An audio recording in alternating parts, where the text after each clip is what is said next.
अब बहुत लोगों का सवाल रहता है कि हम अपने लो पॉली को कितना लो पॉली बनाएं ताकि नॉर्मल मैप बिल्कुल सही आए। तो इस वीडियो में आपका वो क्लियर होने वाला है। अब अगर मान लीजिए मेरा मॉडल इतना ज़्यादा लो पॉली है और इसके ऊपर हमें स्कल्पटिंग कुछ इस लेवल का दिखाना है, तो आप देखो इसमें काफ़ी ज़्यादा डिफॉर्मेशन है। और इसमें अगर आप एक्सपेक्ट करते हो कि मैं इतना ज़्यादा लो पॉली में वो ले आऊँगा, तो मैं आपको सब्सटेंस में एक बार बेक करके दिखाता हूँ। तो मैंने यहाँ पे अपना सिंपल लो पॉली को ले आया है और यहाँ पे मैं एडिट में बेक मिस मैप करूँगा। इसको मैं 2048 कर देता हूँ, इसको फुल कर दूंगा। और ये जो हमारा हाई डेफिनेशन मेस है, मैं यहाँ पे उस मॉडल को ले आऊंगा। तो ये मेरा हाई मॉडल है और यहाँ पे मैं एंटी एलियासिंग को 4x4 कर दूंगा। यहाँ पे बाकी मैं सबको ऑफ करने वाला हूँ, सिर्फ नॉर्मल रखने वाला हूँ और बेक करता हूँ। मैं आपको रिजल्ट दिखाता हूँ कि यहाँ पे रिजल्ट क्या आएगा। आप देखो कि यहाँ पे जो रिजल्ट है ना, आपको कितना ज़्यादा शार्प लाइन दिख रहा होगा, ठीक है। अब ये शार्प लाइन आपको अवॉइड करना पड़ेगा, लेकिन सवाल ये होता है कि अपने लो पॉली को कितना लो पॉली बनाए। तो ये सारा का सारा डिपेंड करेगा आपके उस गेम इंजन के ऊपर, आपके उस इंडस्ट्री के ऊपर, आप जहाँ पे काम कर रहे हो आपको किस टाइप से काम मिला है। 3D में कोई पर्टिकुलर रूल नहीं होता है आपका लो पॉली कितना लो पॉली होगा, ठीक है। वो टोटली डिपेंड करता है आपका नंबर ऑफ पॉलीगॉन्स।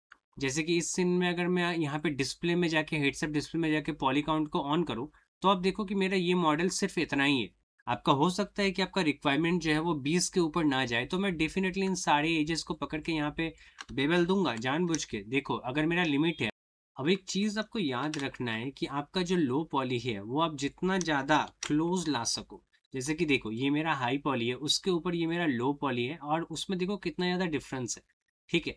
तो आप अगर ये एक्सपेक्ट कर रहे हो कि इसमें मेरा ये आ जाए और क्योंकि मेरे को लो पॉली ये रखना है, तो ये गलत, ये कॉन्सेप्ट है आपका, ठीक है। आपको क्या करना पड़ेगा, आपको मिनिमम एक रखना पड़ेगा। मान लीजिए इसमें अगर मैं एक छोटा सा बेवल दे दूं, ऐसा।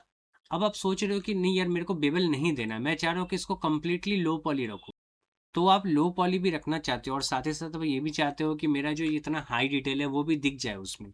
तो वो कभी भी होने वाला नहीं है। वो टोटली डिपेंड करेगा आपके रिक्वायरमेंट के ऊपर। अगर आप नॉर्मल मैप अच्छे से दिखाना चाहते हो तो आपका लो पॉली में थोड़े बहुत वैसे फॉर्मेशंस होने चाहिए, ठीक है। वरना क्या होगा कि इस टाइप का आपको दिक्कत देखने को मिलेगा। मैं इसीलिए रिकमेंड करता हूँ कि अगर आपके लो पॉली और हाई पॉली में बहुत ही ज़्यादा डिफरेंस नहीं है, तो आप क्या करो, अपना लो पॉली पहले ही बना लो। जैसे कि आप देखो मैंने यहाँ पे एक लो पॉली बना के रखा है। तो मेरा जो है ना वो लो पॉली कुछ इस टाइप का रहेगा। अब अगर आप इस पे बेक करोगे तो आपको बेक एकदम परफेक्ट आने वाला है, ठीक है। लेकिन अगर आप इस पे बेक करोगे तो इस पे आपका बेक नहीं आएगा, क्योंकि आप देखो इतना शार्प लाइन है और हाँ यहाँ पे बॉडी पे भी कितनी ज़्यादा डिफॉर्मेशन है।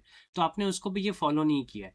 तो टोटली डिपेंड करेगा कि आप अपने मॉडल को कितना डिटेल में दिखाना चाहते हो। कोई बैकग्राउंड का मॉडल है जहाँ पे कैमरा जूम नहीं होगा, तो आप ना डायरेक्टली इसी को बेक कर दो, मतलब इसी को आप बना के डाल दो, कुछ फर्क नहीं पड़ता है। लेकिन अगर कैमरा जूम होगा, इस लेवल का जूम होगा, तो आपको मॉडल बनाना होगा ऐसा कुछ।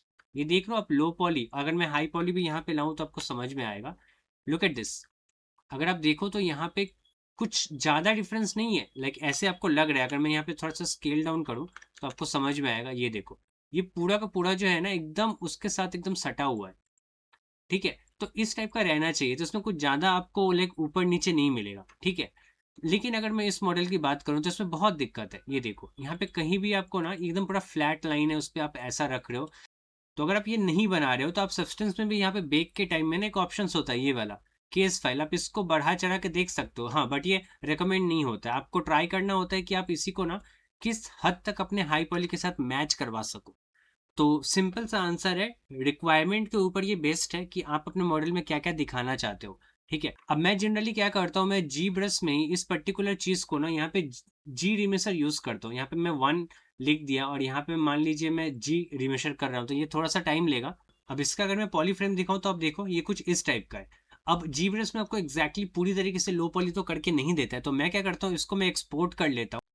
मैं उसको ले आता हूँ माया में और यहाँ पे आप देखो कि यहाँ पे फेसेस दिखा रहे हैं 1666। तो मैं क्या करूंगा, यहाँ पे मेस में जाके यहाँ पे रीटोपोलाइज में इस पे क्लिक करूंगा और मेक श्योर करूंगा कि ये दोनों ऑन रहे और मैं फेस काउंट को एकदम ही कम कर दूंगा, मान लीजिए 600 मैं रीटोपोलाइज करूंगा। और ये देखो ये कितना क्लोज आपको दे दिया, ठीक है। तो आप इसका यूज कर सकते हो या फिर आप रीटोपोलाइज मैनुअल भी कर सकते हो। ये पूरा पूरा प्रोसेस मेरे चैनल पे अवेलेबल है, आप जाके चेकआउट कर सकते हो। और इसमें अगर आपको लगता है कि ये कुछ ज्यादा ही है जैसे, तो आप यहाँ पे मैनुअल इसको डिलीट भी कर सकते हो। तो इस तरीके से जो है ना आप लो पॉली बना सकते हो और अपने हाई पॉली का डिटेल अपने लो पॉली पे ला सकते हो। तो ये सारे के सारे डाउट्स आपके क्लियर हो जाएंगे अगर आप ये 8 घंटे का वीडियो चेक करते हैं मेरे चैनल पे। बहुत मेहनत से मैंने ये वीडियो बनाया, तो जाके एक बार डेफिनेटली चेक करना। वीडियो अच्छा लगा तो लाइक कर देना। मिलता है नेक्स्ट वीडियो में।